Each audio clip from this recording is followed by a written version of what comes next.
Hey, welcome back. Kino English content-ийн маань 14 дахь дугаарыг хэлэхэд бэлэн болоод байна. Энэ удаагийн дугаар дээр бүгдээрээ The Queen's Gambit миний цуврал киноны 1-р ангийн хэсэгчлэн үзэж, амьдрал хэрэгтэй харилцан ярианд түгээмэл ашиглагддаг өгүүлбэрүүдийг болон шинэ үгсийг бичиж тэмдэглэж авцгаая. Өмнөх дугаар дээр Future Perfect Continuous Tense буюу төгс ирээдүйд үргэлжилж буй цагийн хэрэглэх тохиолдлууд хувирах хэлбэр болон илэрхийлэх утгыг үзсэн бол энэ удаагийн дугаар дээр All English Tenses буюу англи хэлний бүх цагийг нэгтгэж хооронд нь харьцуулан үзэх болно. Мөн төгсгөлд нь би та бүхэндээ 9 ways to say thank you and how to respond буюу баярлалаа гэж хэлэх 9 арга болон хэрхэн үүнд хариулах талаар зааж өгөх болно. Та бүхэн бидэнд урам хайрлаад энэхүү сувгийг маань subscribe хийгээрэй. Мөн like, share, comment бичээрэй. За ингээд хичээлдээ орцгоё. You understand, dear. Your mother's passed on. You know what that means, don't you? You understand, dear. Your mother is passed on. Ээж чинь өөд болсон гэдгийг ойлгож байна уу? Инхри охин минь. Энэ өгүүлбэрээс бүгдээрээ dear болон passed on гэсэн хоёр шинэ үгийг бичиж тэмдэглэж авъя. Dear эрхэм хүндэд, хамгийн дотно, нандин, хайртай, инхри, дурлалт.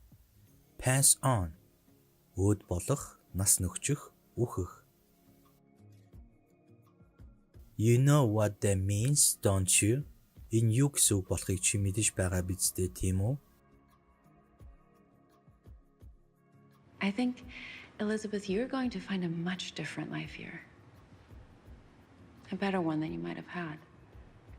And I'm sure that you and I are going to be good friends.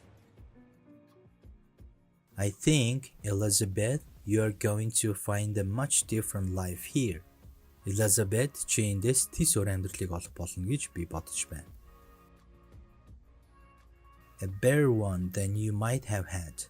Чамд байсан амьдралаас илүү дээр амьдрал. And I'm sure that you and I are going to be good friends. Мөн чи бид хоёр сайн найзууд болно гэдэгт би итгэлтэй байна. What's the last thing they said to you before they died? I ask everybody that. We use some really fun answers. Close your eyes. What's the last thing they say to you before they died? Үхээсээ өмнө тэдний чамд хэлсэн сүүлчийн үг нь юу байсан бэ? I asked everybody that. Би хүн болгоноос ингэж асуудаг юм. We get some really fun answers. Бид үнэхээр хөгжилтэй хариулт сонсдог. Close your eyes. Нүдэн. What's that game called? You should be upstairs with the others. I don't want to be with the others. I want to know what that is you're playing.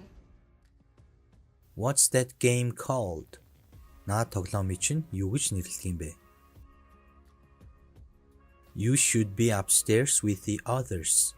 Чи бусдтайгаа хамт дээд давхарт байх ёстой. I don't want to be with the others. Би бусдтайгаа хамт байхыг хүсэхгүй байна. I want to know what that is you are playing. Би чиний юу тоглож байгааг мэдмээр байна. It's called chess. Will you teach me? I don't play strangers. It's called chess. Үүнийг шатар гэж нэрлэдэг юм. Will you teach me? Чи надад зааж өгөх үү? I don't play strangers. Би танихгүй хүмүүстэй тоглолтгүй. You were right. The vitamins work better at night. I'm gonna need tea. I don't know. You were right. Чиний зүг байжээ. The vitamins work better at night. Амин дэмүүд шөнийн цагаар илүү сайн үйлчилдэг юм байна. How many you take? Чи хэдийг уудаг юм бэ?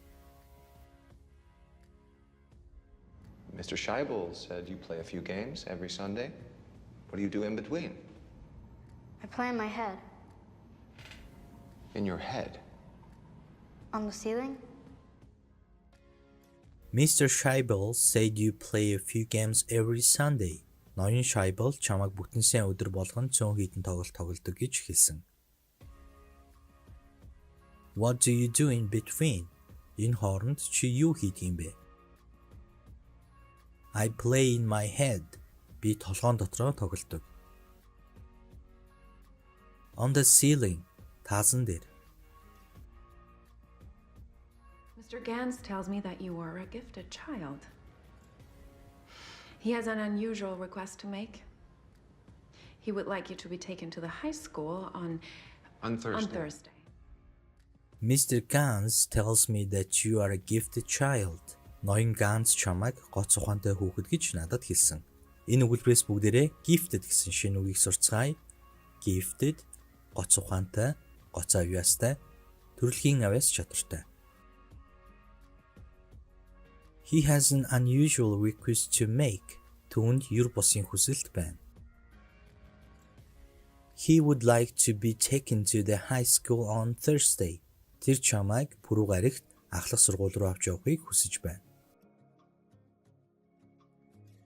За ингээд бүгдээрээ The Queen's Gambit миний зураг киноны 1-р ангийн хэсэгчлэн үзэж амьдрал хэрэгтэй харилцан ярин түгээмэл ашиглагддаг 26 өгүүлбэрийг бичиж тэмдэглэж авлаа. Одоо бүгдээрээ дараагийн хэсэг болох 4-ийн хичээлдээ орцгоё. Өнөөдрийн дугаарт All English Tenses буюу англи хэлний бүх цагийг нэгтгэж хооронд нь харьцуулан үзэх болно. Эхлээд бүгдээрээ Present Tense буюу одоо цагийн 4 хэлбэрийг үздэцгээе. Present Simple Tense энгийн одоо цаг. Энэхүү цагийг байнгын давтагддаг, үнэн бодит, дадал зуршил болон тодорхой зүйлийг илэрхийлэхэд ашигладаг. Ерөнхийдөө утга нь даг, dig, dog, dug гэсэн нөхцлөөр илэрхийлэгддэг. I eat pizza every day. Би өдөр болгон пицца иддэг. За энэхүү цагийн түлхүүр өгсөн гэвэл always, every, never, normally, often, seldom, sometimes, usually. Present continuous tense одоо үргэлжилж байгаа цаг. Энэхүү цагийг яг одоо болж буй үйл явдлыг илэрхийлэхэд ашигладаг. Ерөнхий утга нь JJ байна гэсэн нөхцлөөр илэрхийлэгддэг. I'm eating pizza right now. Би яг одоо пицца идэж байна. Энэхүү цагийн түлхүүр өгсөн гэвэл at the moment, just now, listen, look, now, right now. Present perfect tense төгс одоо цаг. Энэхүү цагийг өнгөрсөн амьдралын туршлага болон өөрчлөлт шинэ мэдээллийн талаар ярихдаа ашигладаг. Ерөнхийдөө утга нь чихсан, чихлаа, чихжээ гэсэн нөхцлөөр илэрхийлэгддэг. I have eaten all of the pizza. Би бүх пиццаг идчихсэн. Энэхүү цагийн түлхүүр өгсөн already, ever, just, never, not yet, so far, till now, up to now. Present perfect continuous tense төгс одоо үргэлжилж байгаа цаг. Энэхүү цагийг дөнгөж сая болсон үйл явдлын өмнө нь үргэлжилж байсан үйл явдлын талаар ярихдаа ашигладаг. Ерөнхийдөө утга нь сар байна, JJ байна гэсэн нөхцлөөр илэрхийлэгддэг. I have been eating pizza for 2 hours. Би пицца идээд 2 цаг болж байна. Энэхүү цагийн түлхүүр өгсөн all day, for 4 years, since 1993, how long, the whole week. За хүмүүс ихэнхдээ present perfect болон present perfect continuous цагийг хооронд нь хольж утгаж андуур ширгэлдэг. Тийм болохоор би та бүхэнд энэ хоёр цагийн хамгийн чухал ялгааг нь хэлж өгье. Энэ хоёр цаг нь хоёулаа өнгөрсөн цагт эхлээд одоо цагийг дайран өнгөрдөг. Present perfect-ийн хувьд тухайн үйл явдал нь дууссан болохыг илэрхийлдэг бол present perfect continuous-ийн хувьд бол тухайн үйл явдал нь дуусаагүй үргэлжилсээр байгааг илэрхийлдэг. Одоо бүгдээрээ past tense буюу өнгөрсөн цагийн 4 хэлбэрийг авч үзье. Past simple tense энгийн өнгөрсөн цаг. Энэхүү цагийг өнгөрсөнд болсон үр дүн нь тодорхой, бүрэн дүүрэн дууссан үйл явдлын талаар ярихдаа ашигладаг. Ерөнхийдөө утга нь сан, син, даг байсан гэсэн нөхцлөөр илэрхийлэгддэг. I ate pizza yesterday. Би өчигдөр пицца идсэн. Энэхүү цагийн түлхүүр өгсөн yesterday, 2 minutes ago, in 1990, the other day, last Friday. Past continuous tense өнгөрсөнд үргэлжилж байсан цаг. Энэхүү цагийг өнгөрсөнд үргэлжилж байсан үйл явдлыг илэрхийлэхэд ашигладаг. Ерөнхий утга нь JJ байсан гэх нөхцлөөр илэрхийлэгддэг. I was eating pizza when you arrived. Би чамайг ирэхэд пицца идэж байсан. Энэхүү цагийн түлхүүр үгс нь when, while, as long as, at that time, as. Past perfect tense. Төгс өнгөрсөн цаг. Энэхүү цагийг өнгөрсөнд болсон үйл явдлын өмнө нь болсон үйл явдлын талаар ярихдаа ашигладаг. Ерөнхийдөө утга нь чихсан байсан гэсэн нөхцлөөр илэрхийлэгддэг. I had eaten all of the pizza when you arrived. Би чамайг ирэх үед бүх пиццаг идчихсэн байсан. Энэхүү цагийн түлхүүр үгс нь already, just, never, not yet, once, until that day. Past perfect continuous tense. Төгс өнгөрсөнд үргэлжилж байсан цаг. Энэхүү цагийг өнгөрсөнд болсон үйл явдлын өмнө нь болсон үйл явдал хэр удаан үргэлжилсэн болохыг ярихдаа ашигладаг. Ерөнхийдөө утга нь саарл байсан гэсэн нөхцлөөр илэрхийлэгддэг. I had been eating pizza for 2 hours when you arrived. Би чамайг ирэх үед 2 цагийн турш пицца идсээр л байсан. Энэхүү цагийн түлхүүр үгс нь for, since, the whole day, all day. Одоо бүгдээрээ future tense буюу ирээдүйд цагийн дөрвөн хэлбэрийг авч үзье. Future simple tense. Энгийн ирээдүйд цаг. Энэхүү цагийг ирээдүйд болох үйл явдлын талаар ярихдаа ашигладаг. Ерөнхийдөө утга нь на, нэ, но, нөө гэсэн нөхцлөөр илэрхийлэгддэг. Энэхүү цагийн түлхүүр үгс нь later, soon, next week, tomorrow, tonight. Future continuous tense. Ирээдүйд үргэлжилж байх цаг.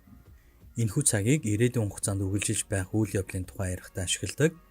Ерөнхийдөө утга нь JJ байх болно гэсэн нөхцлөөр илэрхийлэгддэг.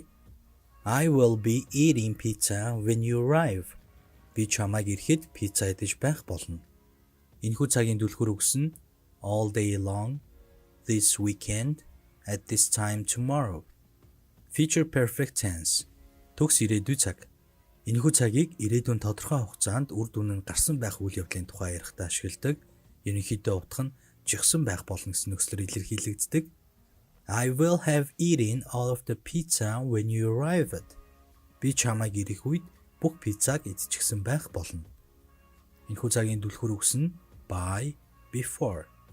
Future perfect continuous tense. Төгс ирээдүйд үргэлжилж байх цаг. Энэхүү цагийг ирээдүйн тодорхой нэг үед тухайн үйл явдал хэр хугацаанд үргэлжиж буй тухай ярихдаа ашигладаг. Ерөнхийдөө утга нь саарл байх болно гэсэн нөхцлөөр илэрхийлэгддэг. I will have eaten pizza for 2 hours when you arrived. Би чамайг ирэх үед 2 цагийн турш пицца идсээр л байх болно. Энэхүү цагийн түлхүүр үгс нь before, for by. За энэ бүгдээрээ ерөнхий 12 цагийг нэгтгэн харьцуулж үзлээ. Асууж тодруулах зүйл байвал комент хэсэгт бичээрэй. Одоо бүгдээрээ сүүлийн хэсэгтээ орцгоё. Энэ удаа би та бүхэндээ 9 ways to say thank you and how to respond буюу баярлалаа гэж хэлэх 9 арга болон хэрхэн үүнд хариулах талаар зааж өгөх болно. Тэгэхээр бүгдээрээ баярлалаа гэдгийг хэрхэн өөрөөр хэлж болохыг харцгаая. Нэгдүгээрт thank you very much. Thank you so much. Маш их баярлалаа. Хоёрдугаарт thank you for verb plus ing. Thank you for coming. Ирсэнд баярлалаа. Та бүхэн тухайн үйл явдал тохируулан үйл үгийг нь сольж хэрэгжилж болно. Гуравдугаарт many thanks for something. Many thanks for meeting yesterday. Өчигдөр уулзсанд маш их баярлалаа. Дөрөвдүгээрт I greatly appreciate noun phrase. I greatly appreciate your time. Цаг зав гаргасанд тань би үнэхээр их талархаж байна. Тавдугаарт we express our sincere appreciation. Бид чин сэтгэлээсээ талархаж байгаагаа илэрхийлж байна. Энэхүү хэллэгийг ихэвчлэн албан байгууллага, компани хамт олонны зүгээс илэрхийлж хэлэхдээ ашигладаг. 6-дугаарт thank you kindly for something. Thank you kindly for your donation. Хандив өгсөнд чинь чин сэтгэлээсээ баярлалаа. Thank you for your understanding. Ойлгож байгаад чинь баярлалаа. 8 дугаарт I really appreciate it. Би үнэхээр талархаж байна. 9 дугаарт Thanks a million. Баярлалаа сая удаа. Одоо бүгдээрээ баярлалаа гэж хэлсний хариуд хэрхэн ямар аргаар хариулж болохыг харцгаая. Sure. It's okay. No problem. You bet. Yep. No sweat. For sure. Of course. You are welcome. Not at all. За ингээд миний бэлтгэсэн кино English видео контентын маань 14 дахь дугаар та бүхэндээ хүрлээ. Бичлэг таалагдсан бол лайк, share, comment тэгээд subscribe дарахаа бүү мартаарай. Дараагийн дугаараар уулзлаа. Түр баяртай.